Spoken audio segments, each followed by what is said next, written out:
예, 할렐루야 샬롬 하고 인사합니다. 할렐루야 샬롬 샬롬 샬롬 샬롬 샬롬. 하나님 사랑합니다. 여러분 주 안에서 사랑합니다. 예, 오늘 본문 인생을 헛되이 소비하지 말자.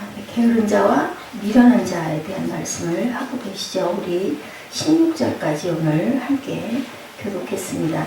미련한 사람은 과연 어떤 사람이고 게으른 사람은 어떤 사람인지에 대해서 쭉 말씀하시죠. 1절에서 우리 12절까지 거기 미련한 자, 13절에서 16절까지는 게으른 자에 대한 말씀을 하고 있습니다.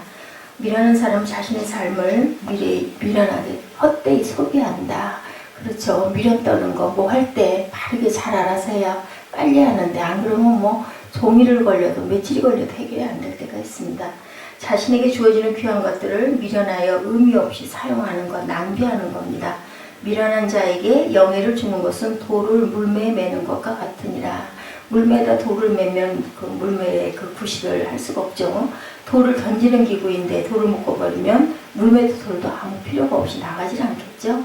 미련한 사람은 귀한 것도 제대로 사용하지 못하고 아무 쓸데없는 것으로 만들어버린다라는 그런 교훈입니다. 인생을 귀하게 사용하지 않는 사람은 참으로 미련한 사람이다. 인생은 그리스도의 피값으로 주어졌어요. 그죠? 우리에게 기회를 주시기 위해서 주어졌습니다. 아직도 그런데 우리가 그것을 제대로 사용하지 못하고 있다면 미련한 사람에게는 인생이 구원의 날, 구원의 기회가 되지 못하고 죄의 날, 죄를 쌓는 날이 되고 만다. 우리가 과연 얼마나 미련한지 자신의 주어진 재능과 환경을 불평하고 사는 사람 또한 미련한 사람이죠. 뭐 불평한다고 고쳐질 게 있나요? 절대로 고쳐질 게 없습니다. 하나님께서 그것을 주셨을 때 그것으로 통해 많은 일을 하라고 주신 거예요. 잘 먹고 혼자 잘 살으라고 주신 게 아니라 세상을 밝게 비추라고 빛의 구실을 하라고 서로 도우라고 우리에게 그런 귀한 것들을 많이 주셨는데 이것은 내 것이다 하고 그런 사람일수록 미련한 사람이다. 그때는 좋을지 모르지만 그때는 뭔가 조금 이익이 되는 것 같지만 결국은 우리 인생은 영원한 게 아니기 때문에 우리는 결국은 하나님께 돌려받지도 못하고 구원받지도 못하고 살아가는 인생이 된다. 유리 같은 마음, 밝게 비추는 마음을 갖고 살자. 그래야 악에서 벗어날 수가 있죠. 하나님이 보고 계신다라고 생각하면 우리가 어떤 나쁜 짓을 설령 조금 잠깐 하고 싶고 누구에게 눈을 흘기고 마음으로 약간의 그 미움 때문에 저 사람 못되기를 바라다가 우리 어떻게 해요? 그냥 얼른 죄송한 마음이 들죠. 그런 마음이 들더라고요. 악은 결국은 나 자신에게 해를 끼친다. 악한 생각하면 우리 얼굴 어떻게 돼요? 꾸겨지죠. 그리고 얼굴이 부드러워질 수가 없습니다. 화평이 없습니다. 그래서 하나님께서 우리에게 원수를 사랑하고 용서하라고 하신 것은 그 원수를 사랑해서 그러신 게 아니라 그 자에게도 기회를 주고 네가 천국에 들어가려면 네 마음이 평화하려면 그 사람을 일단 용서하고 잊어버려라 라고 말씀합니다. 미련의 늪에서 우리가 나와야 되겠죠. 우리가 이런 현명함을 배워야 하는데 그 말씀에 계십니다. 미련의 늪에서 나오라. 2절에 까닭 없는 저주는 참새에 떠도는 것과 제비에 날아가는 것 같이 이르지 아니하느니라. 말에는 힘이 있는데 미련한 사람의 입에서 나오는 저주의 말 어떤 힘이 있을까? 우리가 생각해 봅니다. 어떤 의미의 힘이 있을까? 그 저주가 어떤 미신적인 힘을 가지고 있는 것이 절대로 아니죠. 미련한 사람의 저주가 힘이 있다면 그것은 그 말을 마음에 담아두고 그것으로 인해서 상처받은 사람이 있어서 어리석은 사람에게만 있다. 얼마나 어리석은지 몰라요. 누군가가 나에게 불쾌한 말을 하고 할 때 같이 기분 나빠하고 화를 내면 결국은 나한테 2배의 마이너스가 된다는 걸 알면서도 우리는 이것저것 생각을 하지 않고 인상을 쓰게 되고 미워하게 됩니다. 그리고 짜증을 내고 화를 내고 그걸로 인해서 다른 일상이 하루 중에 다 망쳐져 버려요. 참 그거 다스리는 거, 마음 다스리는 게 말씀 딱 이렇게 들으면 어머 그래 맞는데 몇 배로 그죠? 뭐 몇 배로 손해가 나는데 거기에 올무에 걸려 들어가 버리는 게 그게 문제죠. 그게 미련한 우리의 삶입니다. 지혜롭지 못한 저주를 마음에 담아둠으로 저주의 소리를 계속 상기할 때만 힘이 발휘된다. 잊어버려라 인 거예요. 무시하라는 거죠. 무시는 이럴 때 무시해야 되는 거예요. 그죠?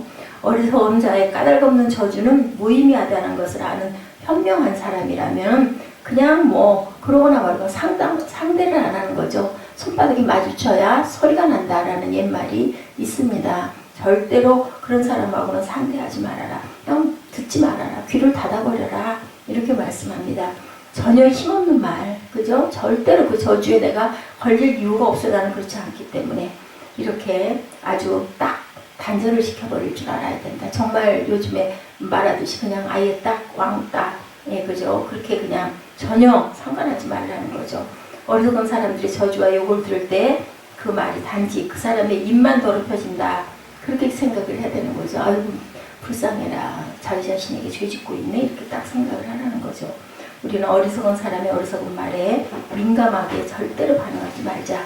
미련한 자의 어리석은 것을 따라 절대로 대답하지 말라. 두렵건대 그가 스스로 지혜롭게 여길까 하노라. 4절에서 5절에 그렇게 말씀하고 있죠. 미련한 자의 어리석은 것을 따라 그에게 대답하라. 두렵건대 그가 스스로 지혜롭게 여길까 하노라. 절대로 그러지 말라는 겁니다.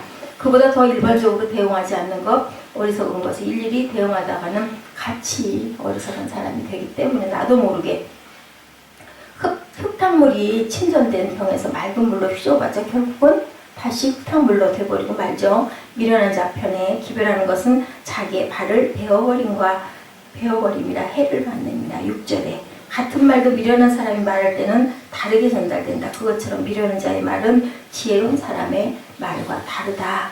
그렇게 말 자체가 다르기에 지혜로운 사람의 미련한 사람 속에 애쓰는 것은 오히려 더 해로울 수가 있다. 그 악플들 때문에 나중에 연예인들 보면 자살을 하는 경우까지 있다고 그래요. 그죠? 근데 우리가 말은 이렇게 간단하게 하지만 누군가가 나를 향해서 자꾸 공격을 하고 비방을 하고 예, 그렇게 저주를 하고 할 때 우리가 정말 가만히 있는 게 바보짓 같을 때가 참 많습니다. 그런데 하나님께서는 이렇게 말씀하세요.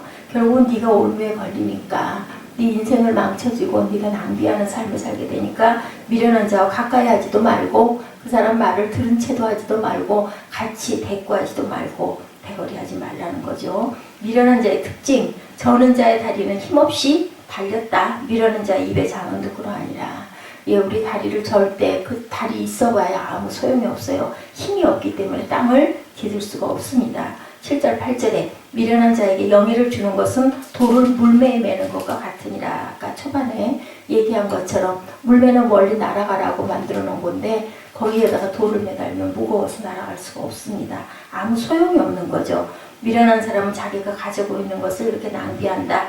미련한 사람에게 무엇인가 있다는 것은 그것의 낭비를 의미한다. 만약에 우리가 미련한 사람이라면 우리 또한 우리 인생 자체를 귀하게 주신 기회를 다 낭비하고 앉았다라는 것을 생각해 봐야 돼요. 그 사람 미련한데 나도 가끔은 그렇게 미련을 떨 때가 있거든요. 그럼 내가 하나님 주신 기회들을 낭비하고 있구나, 또 죄를 지고 있구나 생각을 해볼 줄 알아야 된다. 미련한 사람에게 지식이 있으면 지식은 쓸모없는 것이 되고 그 지식으로 인하여 결국 교만을 만들고 맙니다. 교만은 미련한 것보다 더 큰 죄악이죠. 예, 아무리 좋은 연장도 미련한 사람에게 있으면 쓸모가 없죠. 결국은 악을 낳고 맙니다. 무엇을 가지고 우리는 낭비하고 있는가? 우리는 정말 미련한 그런 사람들이지는 않는가? 11절에 개가 토한 것을 도로 먹는 것 같이 미련한 자는 그 미련한 것을 거듭 행하리라. 우리가 그러지 말아야지라고 마음 먹습니다. 그래도 또 반복해서 우리가 그 성향이 있기 때문에 또 잘못해요. 그죠? 그래도 뭔가 조금씩은 변해가야 되겠죠. 한꺼번에 다 못 고친다 하더라도. 예, 뭐 그냥 정말 하늘에 그 누구처럼 사울처럼 확 그냥 주님의 빛을 받고 뭔가 그냥 화다닥 뒤집어지는 사건이 일어나면 그냥 어이쿠나 하고 확 사람이 바뀔 수도 있지만 또 그게 시간이 흐르고 또 나타날 수 있어요. 그렇지만 그래도 조금씩은 바뀌어 가야지. 그렇지 않으면 개가 먹은 거 토해놓은 거 또 집어먹는 거랑 똑같다. 아주 무서운 말씀을 하는데 얼마나 더럽습니까? 그죠?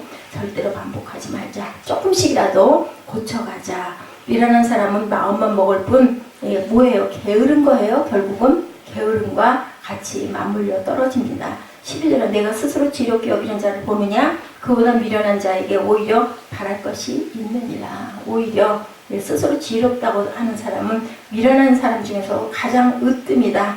예, 그래서 결국은 교만해지고 교만은 결국은 신앙에서 떠나게 되고 절대 기도하지 않죠. 교만하니까 내가 나 알아서 잘하는데 뭐 하나님께 기도를 해요. 그럴 필요가 없죠. 미련한 사람들 속에 우리는 섞이지도 말아야 되고, 가끔 우리가 거기에 올무에 빠졌다라고 여겨질 때는 가차없이 느꼈을 때 바로 빠져나올 줄 알아야 된다. 그 자리에 머물지 말고 바뀌어야 되겠죠. 인생을 헛되이 사는 사람, 정말 게으르는 사람이다.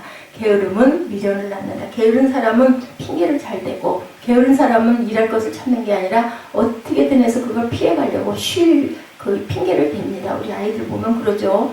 게으른 자는 길에 사자가 있다, 거리에 사자가 있다 하느니라. 13절에 그렇게 말씀합니다. 왜냐하면 나 안 나갈 거야. 무서워서 싫어, 가기 싫어. 이렇게 얘기하죠. 게을러서. 게으른 사람은 일을 하지 않을 이유를 이렇게 찾습니다. 길에 사자가 있다는 것은 가능성이 있을지 모르지만 허구이죠. 허구. 그게 뭐 게으른 그 길에 그 사자가 있겠어요. 근데 그렇게 핑계를 댄다는 겁니다. 예, 만에 하나 있었을 일을 가지고 그게 항상 일어나는 일처럼 얘기를 하는 거죠. 일을 하지 않으려고 핑계를 찾는 이유는 하지 않으면 편할 수 있기 때문에. 일을 하는 사람들은 어때요? 일을 찾아서 한다라는 얘기를 해요. 부지런한 사람들은. 그렇죠. 성경에는 게으른 사람 되지 말아라. 대부분의 사람들은 자신을 게으른 사람으로 생각하지 않는 게 문제다. 나는 내 할 거 잘하고 있어. 내 것만 하면 돼. 이렇게 얘기를 하는데 그 또한 게으른 사람이다. 그러니 앞의 구절을 역으로 생각해보면 누가 게으를까? 일을 맡기면 핑계를 대는 사람, 일을 하지 않고 있는 사람이죠. 예, 교회는 많은 일꾼이 필요한데 그걸 내가 왜 해야 돼? 라고 여기고, 눈으로 보고도 땅에 떨어져 있는 휴지 죽지 않죠. 그건 내가 한 게 아닌데 게으른 거라고 말씀합니다. 우리는 나 자신만 위해 사는 게 아니라 주변을 밝히는 역할을 하라고 하나님께서 우리를 낳아주셨어요. 그리고 혼자는 살아갈 수 없기 때문에 서로 도와야 된다. 가정일도 마찬가지죠. 네 일 내일 찾지 말고 그냥 솔선해서 얼른. 근데 또 가끔은 너무 그걸 해주니까 아무 내가 그걸 왜 해? 하는 사람이 있는데 이렇게 되면 마음이 상하기가 쉽습니다. 서로 같이 그죠? 이렇게 우리는 항상 인생을 헛되이 보내지 말고 교만하지 말고 부지런하고 그리고 또한 지혜로운 그런 저와 여러분이 되셔야 되겠습니다. 미련하고 게으른 사람이 되지 않게 해서는 주어진 것을 잘 사용하고 일하고 있어야 한다. 하나님 나라를 위해 일하고 있어야 생산적인 인생이 되는 거죠. 세상에서 살지만 하나님의 나라를 우리가 늘 기억하고, 우리가 그리우면 어떻게 해요? 자꾸 바라보지 않아요? 선망하죠. 올려다보죠. 경이롭게 생각하죠. 그런 마음의 자세로 두려움과 떨림으로 경이로운 마음으로 항상 우리가 하나님께 초점을 맞추고 살아가서 게으르고 미련한 삶이 되지 않도록 그런 삶을 오늘도 또한 알차게 기쁘게 감사로 아주 의미 있게 사시는 하루 되시기를 주님의 이름으로 축복합니다. 기도하시겠습니다.